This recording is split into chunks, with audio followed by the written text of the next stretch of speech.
Hello, Buddhas. What if I told you that your view of God was really out of date?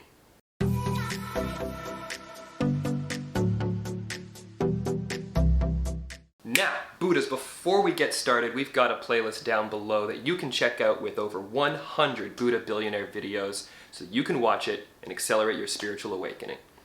Now, what do you think when I say God? Give it a minute. Do you think about yourself? Probably not. Do you think about your incredible imagination? Probably not. Do you think about some self-portrait of Michelangelo in the ceiling of some building somewhere in Italy? Probably. Because for 2,000 years we have had a book, I actually have it right here, this thing, the Holy Bible, that has been written and rewritten and changed and found more information and modified and politically used for control, and then, well, I could go into a 2,000 hour long video about the 2,000 years of history based on the Bible.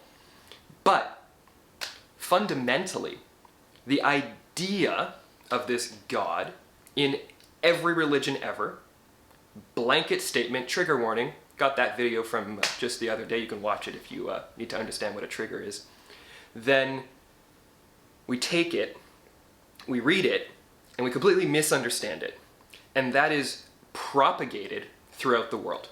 Now, I am not saying that some of the positive morals and some of the ethics that are instilled through religious institutions and stuff are a negative thing. I'm not. But there's also a dark side of religion that we have to acknowledge. Has anyone heard of, the Crusades? Friday the 13th? Oh, let's just go murder all the Templars because that's what we feel like doing all of a sudden because God said it was okay.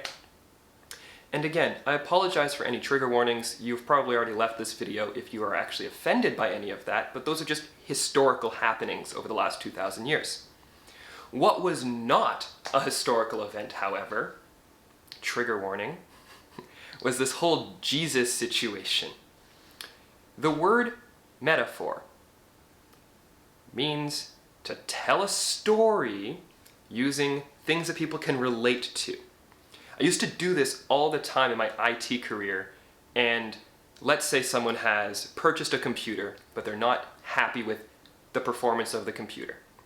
The easiest analogy I can make is say, well, you bought a smart car, or a Toyota Prius, and what you wanted was a Mustang or a Corvette, but you thought that it had 4 wheels and an engine, so it must be just as good. Now, a smart car will get you down the highway, and it'll get you to where you need to go. But a Corvette or a Mustang or any other fast, fun car is going to be more fun to drive, it's going to have more power, and it's going to be more enjoyable, and if there weren't speed limits, it could get you there much faster. So I used an analogy of cars to talk about technology, because a lot of people, in my experience, in the world that I worked at the fruit company, didn't fully understand what different specifications on a computer meant. So being able to explain it with something they understood better, in this case cars as a specific example, would really make them understand. This car has so much horsepower, this laptop has that equivalent, versus this tiny one that has none, and this tiny laptop that doesn't, but it's cheaper and you can bring it around more easily. So using of metaphors and analogies is crucial in our daily life to express a point.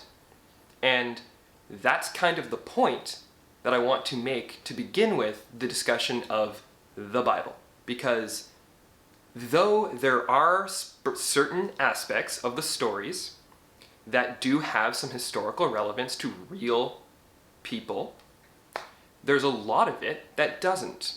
And a lot of it that is used in a metaphorical sense to explain the development of consciousness from not consciousness.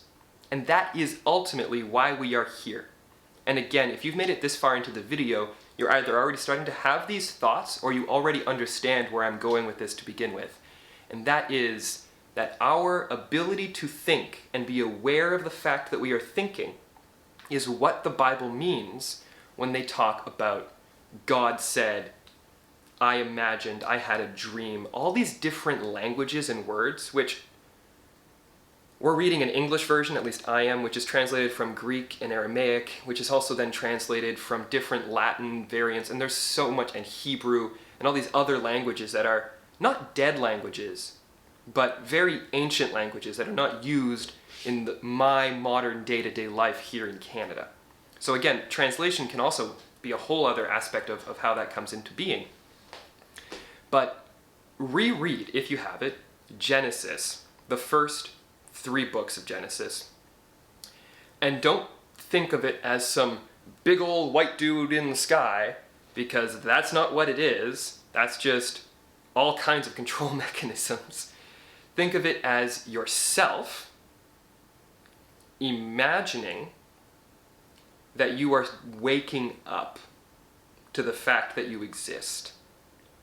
And I think I'm going to actually have to make another video at some point where I read parts of the Bible and replace the word God with imagination, and you might be shocked as to what it sounds like and feels like. Actually, that's sounding like a really good idea. So Buddhas, let me know down below if you'd like to hear that, because I'm feeling inspired to do it all of a sudden.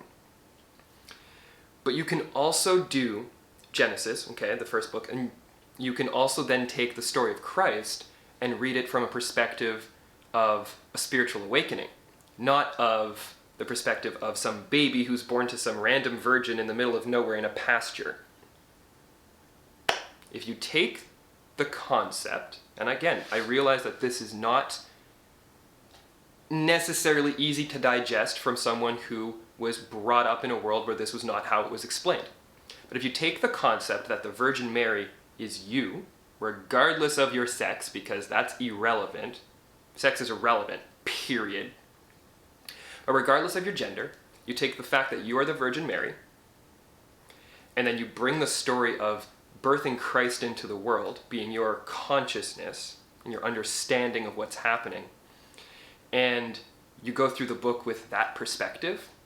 Buddhas, it's the same damn story of the Buddha scriptures as well, which I'm researching and learning about more. I don't have enough confidence to talk about those quite yet, but it all works out to being exactly the same damn story. It's the same story that I'm documenting with these videos, just in a different era.